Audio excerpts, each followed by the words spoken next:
નમસ્કાર, સચ્ચાઈની ખબર ન્યૂઝ ચેનલમાં આપનું સ્વાગત છે। હવે જોઈએ આજના સમાચાર। ભાવનગરમાં ચહેલુમ શરીફ નિમિત્તે વિશાળ માતમી જુલુસ। ભાવનગર શહેરમાં શિયા ઈશરા અસરી ખોજા જમાત દ્વારા દર વર્ષની પરંપરા મુજબ આ વર્ષે પણ કરબલાના મહાન શહીદ હઝરત ઇમામે હુસેન અને તેમના વફાદાર સાથીદારોની યાદમાં ચહેલુમ શરીફ નિમિત્તે વિશાળ માતમી જુલુસનું આયોજન કરવામાં આવ્યું હતું। ભાવનગર શહેરના વડવા તલાવડી વિસ્તારથી શરૂ થયેલા માતમી જુલુસમાં મોટી સંખ્યામાં ખોજા સમાજના ભાઈઓ જોડાયા હતા।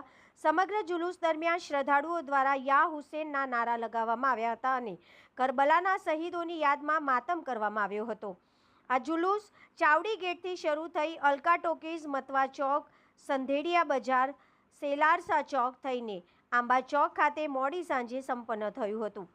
ચાલુ વરસાદ વચ્ચે પણ લોકોની આસ્થા અને શ્રદ્ધામાં કોઈ ઘટાડો જોવા મળ્યો ન હતો। મોટી સંખ્યામાં સમાજના લોકો જુલુસમાં જોડાયા હતા। માર્ગમાં વિવિધ સ્થળોએ સેવાભાવી લોકો દ્વારા ઠંડા પીણા, શરબત તેમજ ન્યાઝનું વિતરણ કરવામાં આવ્યું હતું। ચહેલુમ શરીફ નિમિત્તે ગઈકાલ રાત્રે પણ ખોજા સમાજના ભાઈઓ દ્વારા ભાવનગર શહેરથી પગપાળા વર્તેજ ઇમામ કુવા સુધીની યાત્રા કરવામાં આવી હતી, જ્યાં પહોંચ્યા બાદ માતમ કરવામાં આવ્યો હતો। આજે મંગળવારે સવારે ખોજા સમાજની મોટી સંખ્યામાં બહેનોએ પણ પગપાળા વર્તેજ મુકામે આવેલા ઇમામ કુવા સુધી પહોંચી માતમી કાર્યક્રમમાં ભાગ લીધો હતો। આ સમગ્ર કાર્યક્રમ દરમિયાન ઇમામ હુસેન અને કરબલાના શહીદોની યાદમાં શ્રદ્ધા અને આસ્થાનું વાતાવરણ જોવા મળ્યું હતું। हम दिखाएंगे सच्चाई की खबर चैनल को लाइक कीजिए, सब्सक्राइब कीजिए और हमारे साथ जुड़े रहिए।